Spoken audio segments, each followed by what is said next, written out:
요즘에는 김장하는 집이 많지 않습니다. 이 바쁜 이 세상살이 때문에 김장할 여력도 없고 또 할 줄 몰라서 못하는 것도 있고요. 그리고 핑계가 될 수 있을지 모르겠지만 그냥 사 먹는 김치도 그냥 그럭저럭 괜찮은 것 같아서 그냥 그렇게 삽니다.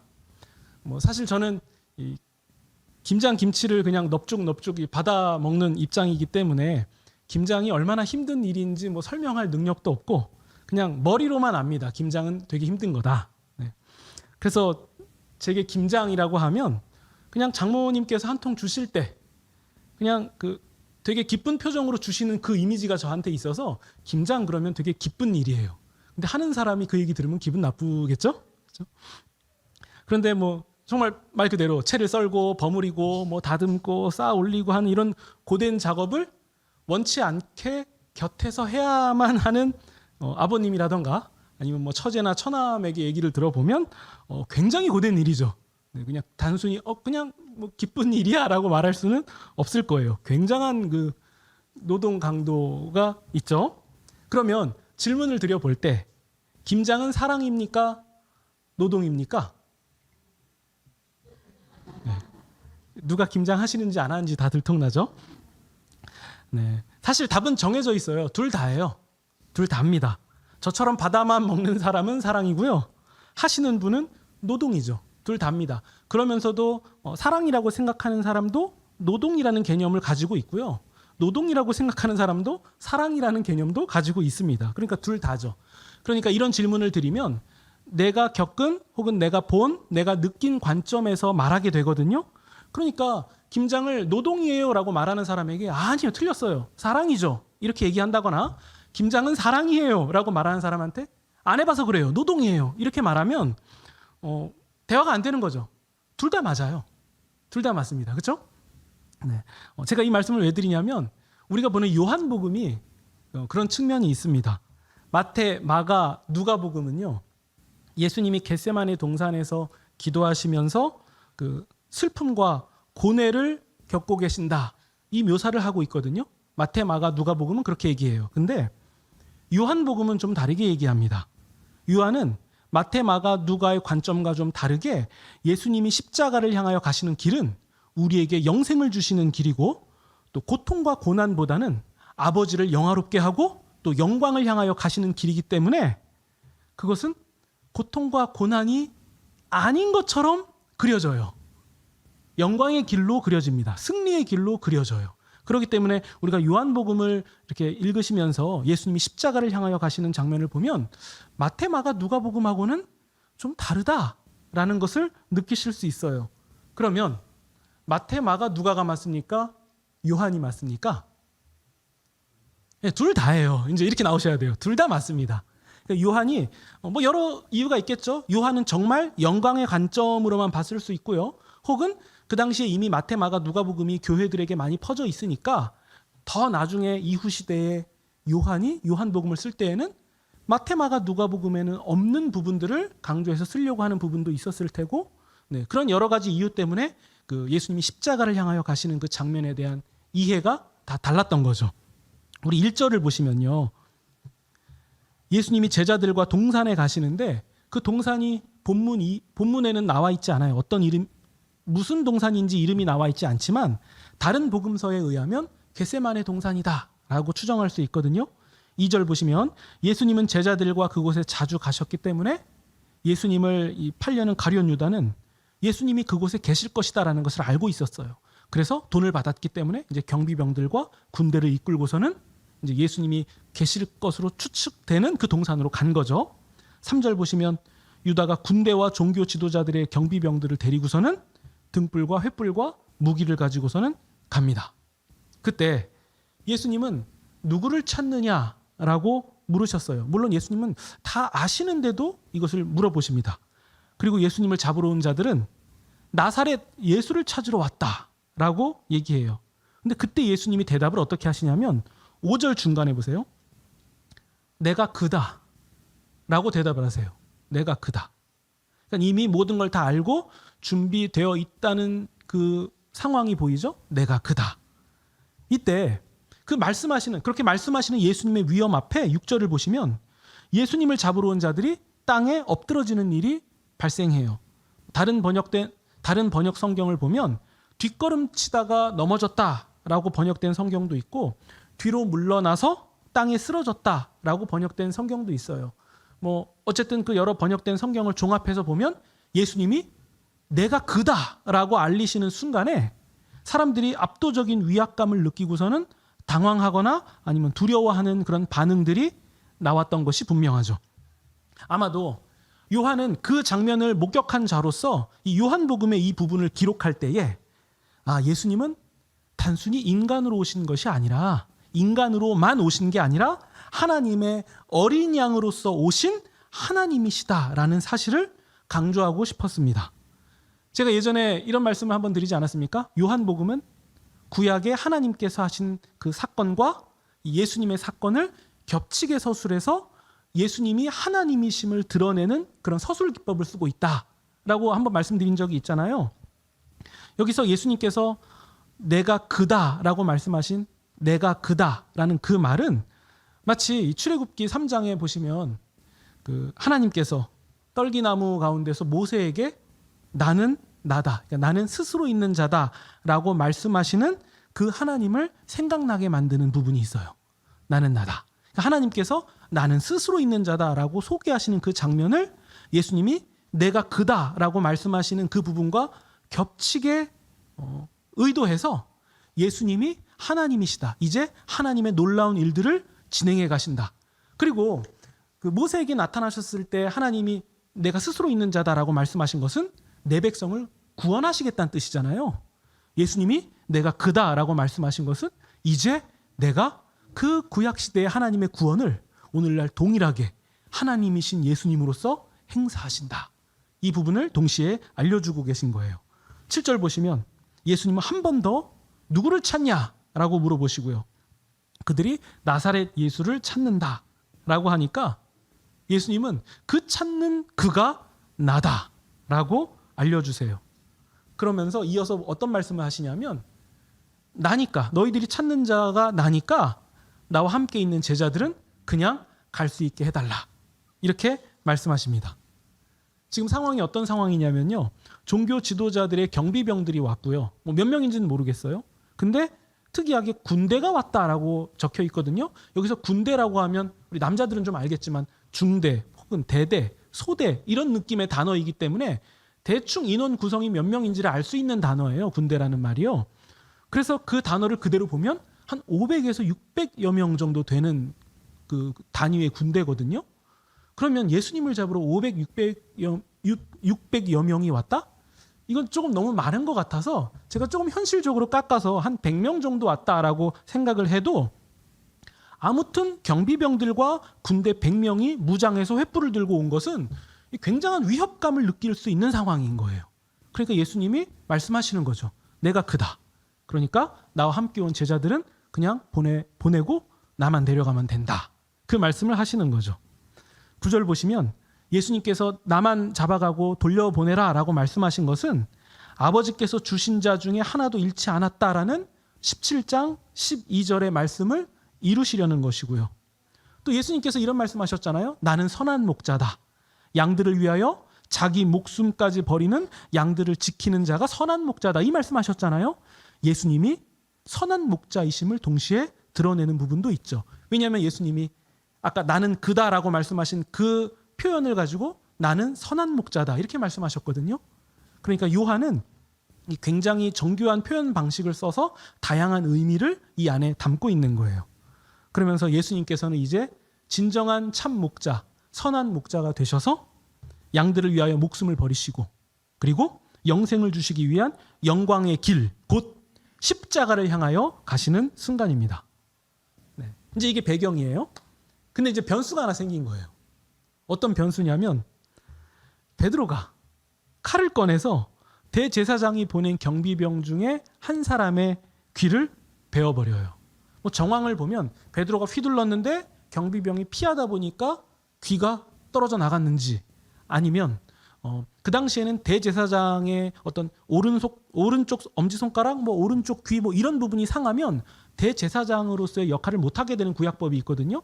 그러니까 그것을 알고서는 대제사장에게 예수님을 잡으러 온 대제사장에게 모멸감을 주려고 귀만 벤 건지 뭐 이유는 알지 못하지만 어쨌든 귀를 베어냈거든요. 근데 베드로가 뭐 군사들이 가지고 있을 만한 막 이만한 칼 막 이렇게 뽑은 건 아니었을 거고 그냥 요만한 뭐 단검이라고 해야 되나요? 그런 걸 소지하고 있었을 것으로 보여요. 그래서 그 칼을 뽑아서 휘두른 거죠. 근데 예수님께서는 그때 그 상황이 벌어지자 그 칼을 도로 칼집에 꽂으라 라고 말씀하시면서 예수님은 아버지께서 주신 잔을 마셔야 된다 라고 말씀을 하셨어요.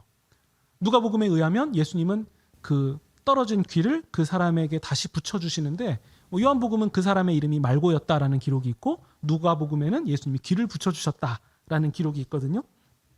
이제 예수님은 예수님을 잡으러 온 자들의 그 인도에 따라서 이제 순순히 따라가실 거예요. 그래서 예수님께서는 아버지께서 그 주시는 고난의 잔을 마셔야만 하고 그리고 예수님은 그 길을 가실 것이고 그래야만 합니다. 그런데 베드로가 하는 일을 보세요. 말고의 귀를 잘랐거든요. 근데 저는 우리가 18장 사실 오늘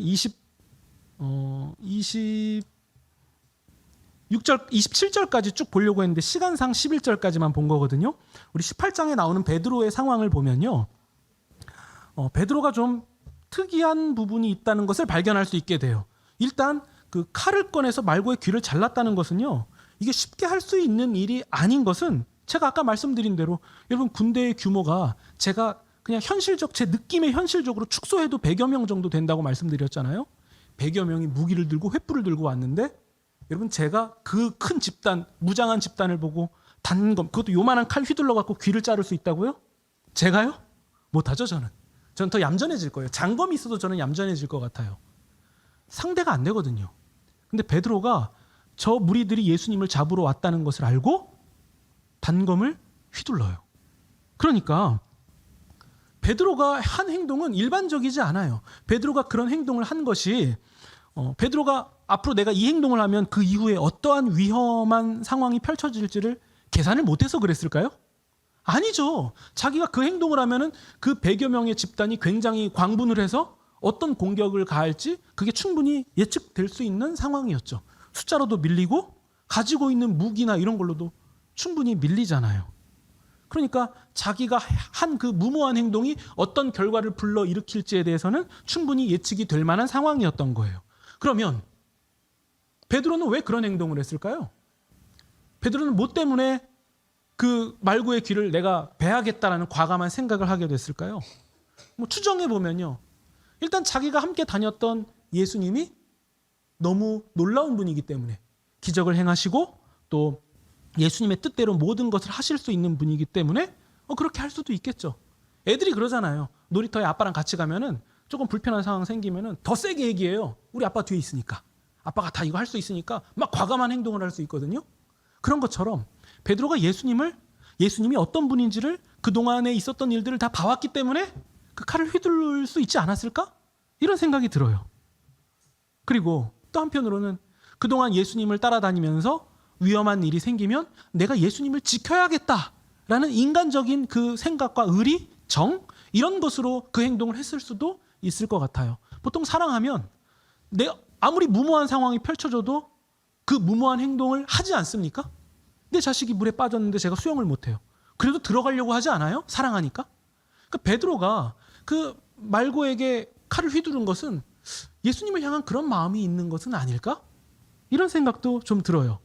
베드로가 그런 얘기 했잖아요. 예수님, 다른 사람은 다 주를 버릴지라도 저는 주님을 버리지 않아요. 근데 이 얘기도 다른 사람이 옆에 있는데 그런 얘기를 해요. 그냥 저는 주님을 안 버립니다 이렇게 하면 될 것을 다른 사람은 버릴지라도라고 깔고시 얘기하는 거 보면은 굉장히 무모해요. 그리고 너무 저돌적이라고 해야 되나요? 그러면서 그는 주를 위하여 내 목숨도 버리겠나이다 라고 고백한 자예요. 그러니까 이런 단서들을 가지고 보면 베드로가 충분히 그런 행동을 할 수도 있겠다라는 생각도 좀 들긴 들어요. 하지만 어쨌든 그가 단검을 휘두른 것은 예수님의 뜻도 아니었고 매우 위험한 일이었어요. 그러니까 예수님이 즉시 귀를 붙여주시지 않았을까라는 생각이 드는데요. 근데 어쨌든 베드로는 그가 한 행동이 틀렸다 할지라도 잘못된 일이라 할지라도 그는 예수님을 위해서 뭔가 해보고 싶었던 거예요. 이거라도 좀 해보자. 그리고서는 어쨌든 예수님은 이 잔을 마셔야 된다라고 뜻을 밝히셨고 그 무리들을 따라서 가셨기 때문에 예수님은 결박당해서 끌려가셨고 그리고 합법적이지 않은 이상한 부당한 신문을 당하시게 됐습니다. 그러니까 처음부터 예수님을 제거하려는 정치적인 목적이 있었기 때문에 뭐 예수님을 고발할 자가 누군지 무슨 잘못을 했는지 이런 건 중요하지 않아요. 그냥 만들어내면 되는 상황이었던 거예요. 근데 이런 부당한 상황 가운데서 베드로가 또 다른 한 제자, 우리 본문에는 이름이 안 나오는데 또 다른 한 제자와 함께 예수님을 따라가요. 아마도 학자들이 이 문맥상 추정컨대 그 또 다른 한 제자는 아마 요한복음을 기록한 요한이 아닐까라고 생각하는데요. 그게 가장 유력하거든요. 그래서 요한이라고 가정했을 때 베드로가 그 요한과 함께 어디로 가냐면 그 대제사장의 그 뜰로 갑니다. 거기 예수님이 지금 신문을 당하고 계시는데 요한이 어떤 이유인지는 모르겠지만 그 대제사장과 안면이 좀 있는 관계였기 때문에 얼굴을 보여주면은 좀 들어갈 수 있는 그런 관계였던 것 같아요. 아마 요한의 집이 부유했기 때문에 좀 관계가 좋았을까? 뭐 여러 가지 추정을 하는데요. 그때 요한이 들어가고서는 베드로는 못 들어가니까 요한이 내가 데려온 사람이라고 보증을 해서 베드로를 다시 데리고 그 대제사장의 뜰 안으로 들어가게 됩니다. 그러면 사실 예수님이 가라고 할 때 가는 게 안전하지 않나요? 아니 그냥 한두 명이 체포하러 온 거 아니잖아요. 집단이 크잖아요. 그럼 겁도 났을 텐데 그냥 예수님이 가라고 하셨으니까 그래 예수님이 가라고 하셨으니까 가는 게 도와주는 거지 하고 가도 되는 거잖아요. 근데 그 대제사장 그 뜰 안에서 예수님이 신문당하시는데 굳이 기어코 거기를 따라가요. 위험하잖아요. 그러니까 당연히 이런 일이 벌어지는 거예요. 여종이 물어봐요. 당신 예수와 함께 있는 자인데? 그 질문이 딱 주어진 거예요. 그러니까 베드로가 아닌데요? 저 아닌데요? 이렇게 딱 잘라서 얘기합니다. 근데 보세요. 그 상황에서요. 저 맞는데요? 이렇게 얘기하면 어떻게 돼요? 일이 커지는 거죠. 여기 예수의 한패가 있어요. 이렇게 되면 상황이 이상해지잖아요.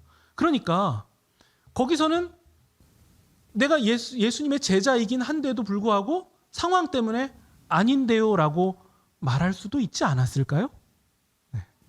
그러면서 이 상황까지 같이 보면요. 어쨌든 베드로는 지금 예수님이 신문당하시고 이제 어떤 고초가 일어날지 모르는 이런 상황 가운데 있기 때문에 얌전히 그 침투해야 된다고 해야 될까요? 그런 상황으로 있어야만 해요. 그러니까 아니라고 말할 수도 있었을 것 같아요. 그리고 그 상황은 이 날이 굉장히 추웠기 때문에 그 숯불을 피워서 사람들이 불을 쬐고 있는 상황이었거든요. 근데 베드로도 그 불 곁에서 이 불을 쬐면서 지금 예수님이 신문당하시는 상황을 보고 있는 중이에요. 그때 예수님은 그 부당한 질문들과 그 덫이라고 해야 될까요? 그런 질문들에 대해서 예수님은 당당하게 답변을 해 나가셨고 너무 당당하게 답변을 하니까 그 곁에서 보고 있던 대제사장의 사람 중 한 사람이 예수님에게 손으로 그러니까 뺨을 때린 것으로 보여요. 손으로 예수님을 때립니다. 그런 장면이 일어날 때에 베드로는 여전히 숯불 가운데서 불을 쬐고 있었고요. 그때 또 한 사람이 베드로에게 질문하기 시작합니다. 당신도 저 예수의 제자가 아니요? 그러자 베드로가 나는 아니요 라고 두 번째 부인을 합니다. 근데 이번에는 베드로가 정말 이 가슴이 철렁할 만한 일이 일어나요. 그 자리에 아까 베드로가 칼을 휘둘러서 귀를 베었던 그 말고라는 사람의 친척이 있었는데 그 친척이 이렇게 얘기합니다. 당신이 동산에 예수와 함께 있는 것을 내가 봤는데요. 네. 이건 너무 철렁할 만한 일이었던 거예요. 그때 베드로가 부인했어요. 아니라고. 그리고 나서 곧 달기 울었습니다. 그때 예수님이 베드로에게 이런 말씀하셨거든요. 세족식이 끝나시고 나서 베드로에게 너가 달기 울기 전에 나를 3번 부인할 거다 이 말씀을 하셨거든요. 그 말씀이 그러니까 예수님이 하신 말씀 그대로 성취가 되었던 거예요. 그러면 여러분 우리가 지금 베드로가 예수님을 3번 부인한 이 내용들을 함께 살펴봤는데요. 보통은 우리가 선입견을 가지고 볼 때에 베드로가 이 표면적으로만 보면 베드로가 예수님을 배신했다. 그러니까 가룟 유다가 예수님을 배신한 것처럼 사실 베드로도 배신한 것은 배신한 거 아니냐라고 이렇게 말씀하실 수 있는데요. 물론 어떤 면에서 굉장한 일리가 있는 말이고요. 그렇게 이해할 수도 있습니다. 특히 3번이나 부인했다는 것은 그 당시 문화 속에서 볼 때 3번은 자신의 완강한 의지의 표현이거든요. 그러니까 그가 예수님을 확실하게 부인한 것 그 자체는 맞아요.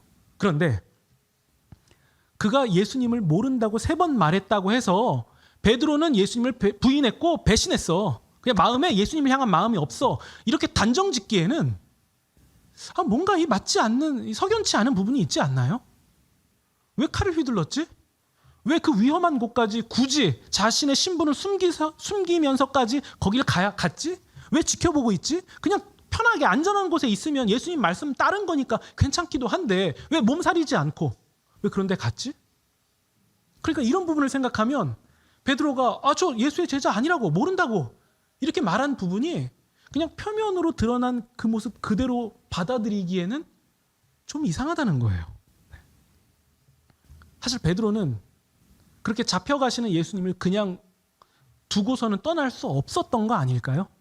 어떤 면에서는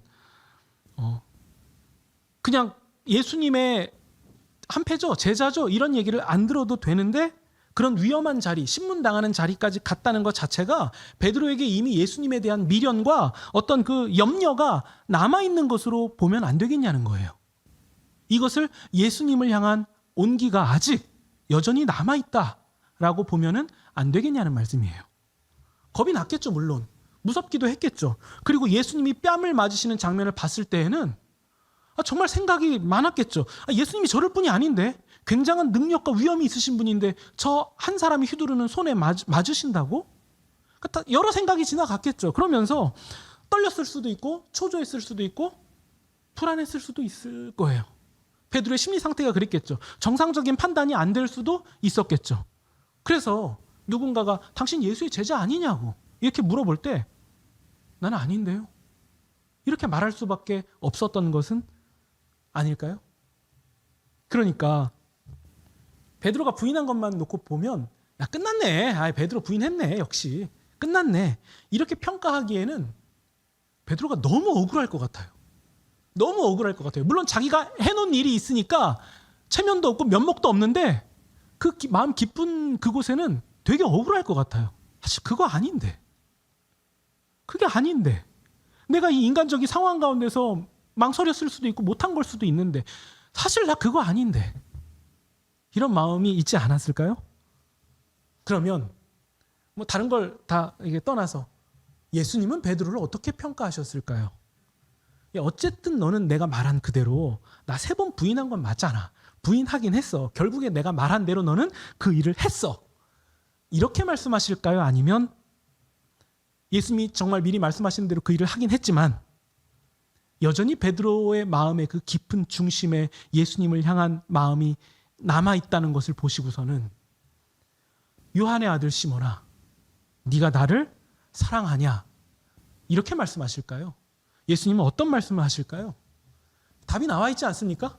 우리 요한복음 가장 끝장에 죽으시고 부활하신 예수님이 베드로와 또 베드로와 함께 있는 제자들이 그물질을 하고 있는 그 장소에 찾아가셔서 그때 예수님이, 여러분 나중에 21장 보실 때 한 번 더 말씀드리겠지만 예수님이 숯불을 피우세요. 이유를 알 것 같지 않습니까? 예수님이 숯불을 피우세요. 베드로는 숯불을 피우는 장면에서 예수님을 바라보고 있었고 예수님이, 부활하신 예수님이 베드로에게 나타나셔서 숯불을 피우실 때 베드로가 그 숯불을 보고 무슨 생각을 하실까요? 예수님의 반격이 시작되나? 네, 이런 생각이 들 수도 있을 것 같아요. 예수님이 숯불을 피우시고 그 숯불에 떡과 생선을 구우셔서 제자들을 먹이신 후에 베드로에게 다른 제자들도 보는 상황 가운데서 물어보십니다. 요한의 아들 시몬아, 네가 이 사람들보다 나를 더 사랑하느냐? 근데 이 말씀은 베드로가 했던 말을 예수님이 그대로 받아서 하신 거 아니에요? 다른 사람은 다 주를 버릴지라도 저는 버리지 않습니다. 저는 안 버려요. 다른 사람은 버릴지라도. 예수님이 이 말씀 그대로 받아서 베드로에게 똑같은 상황, 숯불을 피우시고 말씀하시는 거예요. 베드로야, 이 다른 사람들보다 나를 더 사랑하느냐? 그러니까 예수님이 숯불을 피우시고 그것도 3번이나 물어보시잖아요. 3번이나 물어보셨다는 점, 이 모든 것 때문에 베드로는 마음이 슬퍼져서 예수님에 대한 면목도 없고 너무 미안해서 마음이 슬퍼져서 베드로는 이렇게 말할 수밖에 없었어요. 그냥 우리는 이렇게 대답할 것 같아요. 제가 주님을 사랑합니다. 이렇게 대답해야 될 것 같은데, 제가 주님을 사랑하는지 주께서 아십니다. 라고 대답하게 돼요. 왜 베드로가 그렇게 대답할 수밖에 없는지 우리는 알 것 같지 않습니까? 제가 주님을 얼마나 사랑하는지 주께서 아십니다. 베드로 사실 이 마음이에요. 그거 아니었는데. 예수님, 제가 예수님 3번 부인할 때 솔직히 그거 아니었어요. 이 마음에 예수님 향한 온기가 남아있는데 표현이 그렇게 드러난 거예요. 예수님, 이걸 다 구구절절 말하고 싶은데 그거 말하는 것도 너무 구차해 보이니까. 그러니까 베드로가 마음이 미안해서, 예수님, 제가 예수님을 사랑하는 줄을 예수님께서 아십니다. 이렇게 말씀할 수밖에 없었죠. 그럼 예수님은 왜 그렇게 베드로를 찾아가셨을까요? 아셨으니까요. 베드로가 그렇게 표현하고 그렇게 연약하다 할지라도, 그 정도 수준밖에 안 된다 할지라도 예수님은 그 베드로의 마음 깊숙한 곳에 예수님을 향한 온기가 남아있다는 것을 아시기 때문에 사람들이 보는 앞에서 그 질문을 똑같이 재현해내시고 당당한 예수님의 제자로 다시 세워주시는 거예요. 나 알고 있었다고. 너 부인할 거 내가 미리 얘기하지 않았냐? 나 아무 상처도 안 돼. 알고 있어. 근데 너 그렇게 3번 부인한 거 나 알아. 너 그거 아니었잖아. 이게 예수님의 마음이었던 거죠. 그것을 그대로 보여주셨고 베드로를 세워주신 겁니다. 그러면 여러분, 이제 이 사건을 우리에게로 그대로 가지고 와 봅시다. 여러분, 우리가 주님을 향한 신앙 고백과 믿음에 있어서 가장 중요한 것은 무엇입니까? 내가 얼마나 확고하게 주님께 고백할 수 있는지, 내 믿음이 얼마나 열정적인지, 그것도 다른 사람들보다 얼마나 더 열정적인지, 혹은 내 직분이, 내가 목사인지 뭔지 이런 것들, 혹은 내가 사람들 앞에서 얼마나 대단하게 내 믿음을 드러내고 내가 행한 일을 드러낼 수 있는지, 이런 겁니까? 중요해요. 이런 형식들도 굉장히 중요합니다. 근데 오늘 본문은, 그리고 예수님이 보여주신 모습은 그것보다 훨씬 더 중요한 것을 말씀하고 있습니다. 우리가 자랑하는, 우리가 고백하는 믿음마저도 심지어 베드로처럼 다 버릴지라도, 다른 사람들이 다 떠날지라도 나는 아닙니다라고 그렇게 용맹스럽게 말할 수 있는 자라 할지라도 결정적인 순간이 되면 우리는 모른다고, 나는 그 제자 아니라고 이렇게 말할 수밖에 없는 사람이라는 것을 직시하는 것이 가장 중요하고, 그 상황보다도 더 중요한 것은 그럼에도 예수님이 우리 마음 가운데 남아있는 그거 아니었다고. 사실 그거 아니라 내 마음에는 내가 말로 행동으로 옮길 수 없는, 아무에게도 보여줄 수도 없는데 사실 예수님에게도 보여드리기 미안한 건데도 예수님이 아시는, 예수님이 알아주셨으면 좋겠는 그 부분이 우리 가운데 남아있다는 거예요. 예수님이 베드로를 알아주신 것처럼 우리도 동일하게 알아주신다는 거죠. 그러니까 여러분, 주님을 향한 신앙 고백과 믿음에 있어서 가장 중요한 것은 주께서 우리의 진심을 아신다는 거예요. 그렇기 때문에 우리가 오늘 예배 때 드렸던 찬양 가사에도 나오잖아요.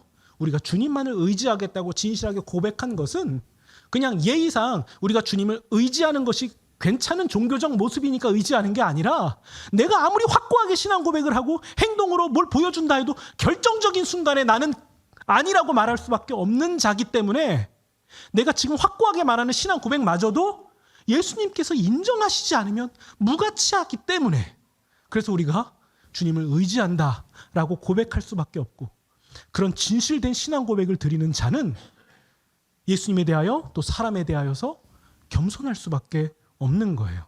그러니까 겸손하지 않으면 다 가짜예요. 온유하지 않으면 가짜입니다. 남을 존중하지 않고 배려하지 않으면 그 차원에서 가짜가 되는 거예요. 예수님이 우리의 진심을 알기 때문에 이 사실 하나로 우리의 믿음은 안전하다라고 말할 수 있는 거죠. 물론 여러분, 이런 말씀이 주어질 때에 예수님이 아시니까 그냥 대충 해도 되겠네, 이렇게 생각하시는 분은 아무도 없을 거예요.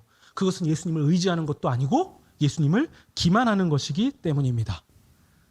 그래서 예수님이 우리에게 너가 나를 사랑하느냐라고 말씀하신다면 우리도 사실 동일한 대답을 할 수밖에 없을 거예요. 제가 주님을 사랑하는지를 주께서 아십니다. 이게 완벽한 정답이었던 거죠. 여러분, 오늘 우리가 본 본문을 보면요, 또 다양한 부분이 더 깊이 담겨 있어요.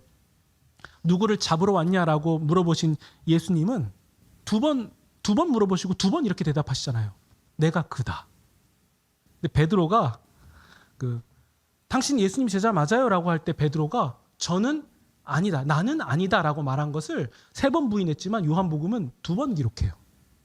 그래서 예수님이 내가 그다라고 말씀하신 그 2번과 나는 아니다, 그러니까 내가 그다, 나는 아니다, 이걸 똑같이 2번 기록하면서 이 두 사실을 대조시켜요. 여기서 알 수 있는 부분은 뭐냐면요, 예수님께서 하셔야만 된다는 게 드러나는 거예요. 예수님이 하셔야만 된다. 그리고 또 굉장히 놀라운 부분은 어떤 학자가 말하는 부분인데요. 18장 1절 보시면요, 예수님이 제자들과 함께 동산에 들어가시잖아요. 요한은 그 동산이 겟세마네 동산이라는 거 너무 잘 알았고, 이미 마태, 마가, 누가복음이 겟세마네 동산이라는 것을 이미 말했기 때문에 설명하지 않아도 당시 교인들은 겟세마네 동산이라는 걸 잘 알았을 텐데 왜 요한은 겟세마네라는 이름을 빼고 그냥 동산만 얘기할까요? 왜 동산에 주와 함께 들어간다라는 표현을 남길까요? 구약 성경에서 동산에 전능하신 하나님과 함께 거하는 장면 무엇입니까? 에덴이죠. 에덴 동산이죠. 그러니까 우리 예수님이 세족식을 하시고 제자들에게 당부의 말씀을 하시고 하나님께 기도를 드리신 다음에 십자가를 향하여 가는 그 첫 걸음을 요한은 어떻게 봤냐면 예수님과 함께 그의 사랑하시는 제자들이 동산으로 들어가는 장면, 곧 에덴의 회복으로 보았던 거예요. 예수님이 지금 가셔서 신문당하시고 고초당하시고 피 흘리시고 십자가에 달리시는 그 모든 길은 예수님이 말씀하시는 대로 비참한 모습으로 보이겠지만 그것은 영광과 승리를 향한 길이고, 결국 예수님이 사랑하시는 예수님의 사람들을 데리고서는 다시 에덴으로 회복되는 그 여정을 가고 있다는 것을 요한이 알려주고 있는 것이고, 그 예수님과 함께 동산에 들어가는 자들이 바로 오늘날의 우리까지 해당한다는 그 사실을 요한복음은 우리에게 전하고 있는 것입니다. 여러분, 그 주와 함께 동산으로 들어가는 그 믿음은 예수님이 알아주시기 때문에 가능한 겁니다. 그렇기 때문에 여러분, 우리가 우리의 모습을 돌아볼 때마다 나는 여전히 믿음이 없다, 나는 여전히 연약하다, 답도 없다, 이런 나에게 구원이 발생할 수 있을까? 이런 믿음으로 될까라는 여러 고민이 우리에게 드는 것은 정확한 평가일 수도 있고 당연할 수도 있는데요, 예수님은 좀 다른 평가를 하신다라는 사실에서 우리가 소망과 위로를 보시면 좋겠습니다. 우리는 이 진리를 기억하면 기억할수록 겸손할 수밖에 없고 세상에 대하여서는 주의 사랑을 나눌 수밖에 없습니다. 우리는 이런 결론으로 가게 되는 거죠. 그것을 성경은 열매라고 말하고 있는 것입니다. 여러분, 우리 가운데 주님을 향한 온기가 여전히 남아있다면 우리는 안전합니다. 우리는 안전합니다. 그래서 이 예수님의 은혜를 생각하면서 우리는 하지 않을 수 없는, 그리고 해볼 수 있는 자들로 그렇게 우리를 독려하시면서 그렇게 우리의 주어진 삶을 힘있게 나아가시는 그런 저와 여러분이 되시기를 우리 구주 예수님의 이름으로 축원드립니다.